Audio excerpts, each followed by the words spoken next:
आज तक के पास वो वीडियो है जिससे मुंबई पुलिस सैफ के हमलावर तक पहुंची। वीडियो 9 जनवरी का है जो बांद्रा रेलवे स्टेशन के पास का है। उस दिन हमलावर एक बाइक पर दिखा था और पुलिस ने चेहरे पहचानने वाली तकनीक से उसे पहचान लिया। फिर बाइक के नंबर से बाइकर को पकड़ा गया और उसी की निशानदेही पर हमलावर को गिरफ्तार कर लिया गया। गिरफ्तारी में हमले के पहले का यह वीडियो काम आया। यह तस्वीर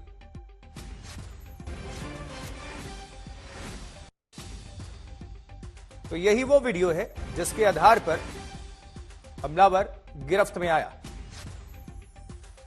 देखिए जरा, ये दिखा रहे हैं आपको। इस पर ये हमलावर सवार था। एक्सक्लूसिव वीडियो दिखा रहे हैं आपका। आरोपी जो गिरफ्त में है अभी पुलिस के, ये वीडियो आप देख पा रहे हैं। हम सीधा आप सभी को लिए चलेंगे न्यूज रूम, जहां से शम्स ताहिर खान हमारे साथ जुड़ चुके हैं। शम्स जी, ये वीडियो और इसके आधार पर शिनाख्त किस तरह से आज तक के इस वीडियो को आधार बनाकर पुलिस ने कड़ियों को जोड़ा, खंगाला और अब आरोपी गिरफ्त में। जी शम्स। आशुतोष, एक सवाल अभी तक यही था कि आखिर ये पकड़ा कैसे गया जो चोर है, शरीफुल इस्लाम या शहजाद कहें, बांग्लादेशी नेशनल है। तो जो पूरी कहानी सामने आई अभी तक की इससे पूछताछ के बाद, वो पूरी कहानी और इस बाइक तक की कहानी जाकर कुछ यूं मिलती है कि जब 16 जनवरी को ये घर से निकला रात करीब 2:33 पर, तो उसके बाद भी ये उस जगह से कहीं दूर नहीं गया था, वहीं ये गार्डन में छुपा हुआ था। अगले 3-4 घंटे तक गार्डन में रहा। फिर एक शॉप पर गया, वहां उसने कपड़े बदले और फिर 8:36 पर इसने बांद्रा रेलवे स्टेशन से एक ट्रेन पकड़ी दादर के लिए और फिर वहां से निकल गया। तो पुलिस को पहली लीड मिली बांद्रा रेलवे स्टेशन पर, जहां पे सीसीटीवी फुटेज में इसकी तस्वीर दिखाई दी। लेकिन दादर तक जब पहुंची टीम, तो दादर के बाद यह गायब हो गया। अब इसी के बाद जो पूरी टीम थी क्राइम ब्रांच यूनिट 9 की, जिसको लीड कर रहे थे सीनियर इंस्पेक्टर दया नायक, उसके बाद इन लोगों ने यह किया कि जो एक फेस रिकग्निशन है रेलवे स्टेशन पर, उसके जरिए उन तमाम लोगों के चेहरे को मिलाने की कोशिश की गई जो हाल के वक्त में यहां से गुजरे हो। तो जब उस कोशिश में यह देखा कि 1 जनवरी को ये बांद्रा में ही एक बार दिखाई दिया था, चेहरा मिल गया। अब और कोशिश हुई तो फिर 9 जनवरी को एक बार फिर ये चेहरा मिलता है और ये इस बार मिलता है अंधेरी में। और अंधेरी में जब मिलता है तो उसके बाद अब पुलिस टटोलती है स्टेशन के बाहर, तभी एक बाइक नजर आती है। 9 जनवरी दोपहर 12:47 या 43 का वक्त है। तो इस बाइक पर 2 लोग थे। एक लड़का उतरता है और शायद उसको लिफ्ट दी थी बाइक पे जो आगे बैठा है। कंधे पर वही पिट्ठू बैग है, वो शायद रास्ता पूछता है, नया था, और बाइक से उतरकर वो चला जाता है। जो फेस रिकग्निशन टेक्निक है उसके जरिए इस शख्स का चेहरा बिल्कुल हूबहू मिल जाता है। अब पुलिस उस बाइक तक पहुंचती है। बाइक का नंबर भी जो है सीसीटीवी कैमरे में मिल चुका था। बाइक के नंबर के रजिस्ट्रेशन नंबर के थ्रू जब पुलिस उसके मालिक का पता करती है तो पता चलता है कि ये ठाणे का कोई नौजवान है। पुलिस ठाणे पहुंचती है, उससे पूछताछ करती है, तो फिर पता चलता है कि ये कौन है।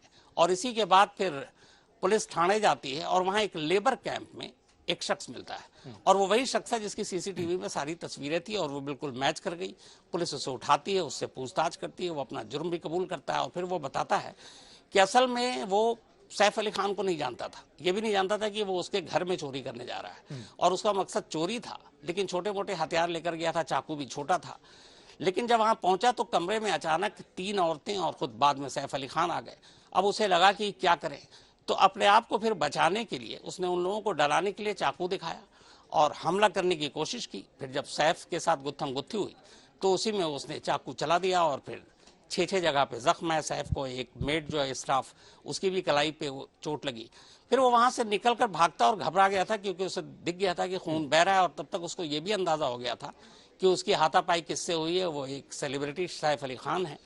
फिर वो वहीं बांद्रा के आसपास, क्योंकि तब तक पुलिस भी पहुंच चुकी थी, कुछ देर बाद एक गार्डन में बैठा रहा। फिर उसने कपड़े चेंज किए और उसके बाद 8:36 पर फिर वो बांद्रा रेलवे स्टेशन से वहां से निकलकर भागता है।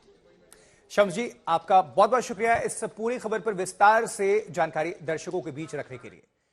देखिए, सैफ के हमलावर के बांग्लादेशी कनेक्शन पर कोर्ट में जीरा हुई। आरोपी के वकील ने बांग्लादेशी होने के दावे को खारिज किया।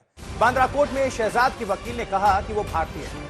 इससे पहले मुंबई पुलिस ने गिरफ्त में आए आरोपी को बांग्लादेशी बताया था और पुलिस की दलील थी कि उसके पास कोई भी भारतीय पहचान पत्र नहीं मिला, डॉक्यूमेंट्स नहीं मिले। आरोपी शहजाद करीब 72 घंटे के बाद थाने से पकड़ा गया। मुंबई पुलिस ने बताया है कि आरोपी चोरी करने के इरादे से 16 जनवरी को सैफ के घर में दाखिल हुआ था। पुलिस के मुताबिक आरोपी हाउस कीपिंग एजेंसी में काम करता था और 5 से 6 महीने पहले ही मुंबई पहुंचा। पुलिस कुछ ही देर में देखिए पुलिस रिमांड की मांग करेगी कम से कम 1 हफ्ते, ताकि और भी ज्यादा छानबीन और भी ज्यादा पूछताछ हो। हमारे 2 सहयोगी इस वक्त मुंबई से जुड़ रहे हैं, दीपेश त्रिपाठी और ऋतिक भालेकर। पहले ऋतिक आपके पास आ जाएंगे। क्या अभी हलचल है, कहां तक ये मामला पहुंचा है, आपके पास क्या जानकारी है, ये सब कुछ आप दर्शकों को जानकारी दीजिए।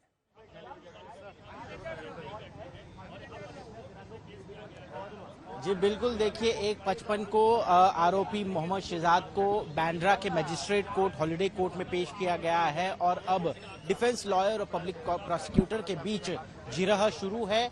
यहाँ पर साफ तौर पर जो डिफेंस लॉयर है वो दावा कर रहे हैं कि जो आरोपी बताया जा रहा है वो सही मायने में भारतीय ही है और उसके पुख्ता सबूत उनके पास है, उनके जो डॉक्यूमेंट्स है वो उनके पास है और वो पेश करके ये बता सकते हैं कि वो इंडियन है, वो बांग्लादेशी मूल का नहीं है।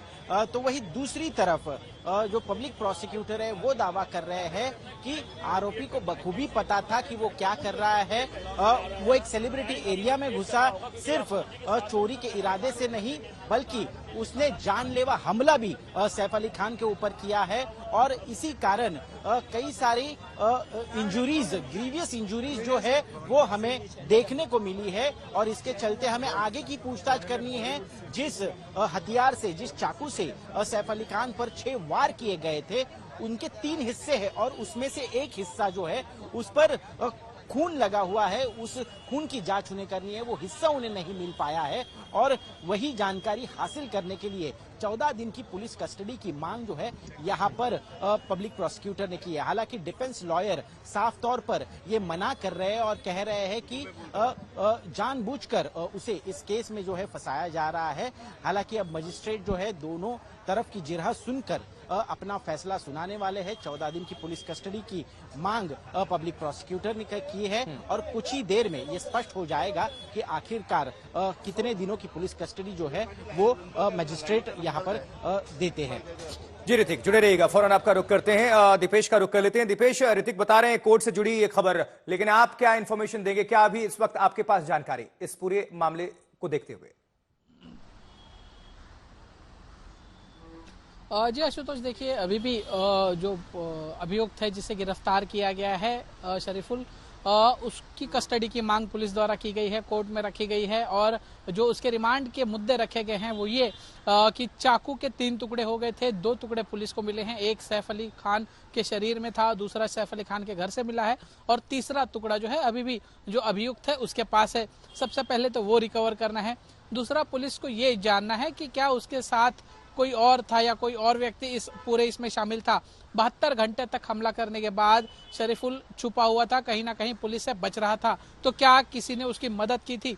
इन्हीं सारे सवालों के जवाब जानने के लिए पुलिस ज्यादा से ज्यादा कस्टडी की मांग कर रही है, जिस पर सुनवाई चल रही है, जिस पर जो शरीफुल के वकील है उनका कहना है कि ये पहले तो भारतीय है, बांग्लादेशी नहीं है।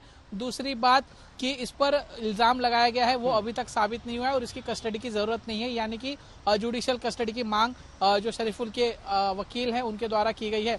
अभी भी कोर्ट में फिलहाल जिरह शुरू है, देखना होगा कि कितने दिन की पुलिस कस्टडी जो है वो पुलिस लेने में कामयाब होती है। आशुतोष। दीपेश, शुक्रिया आपका इस खबर पर जानकारी पहुंचाने के लिए। ऋतिक, आपका भी शुक्रिया इस खबर पर जानकारी पहुंचाने के लिए।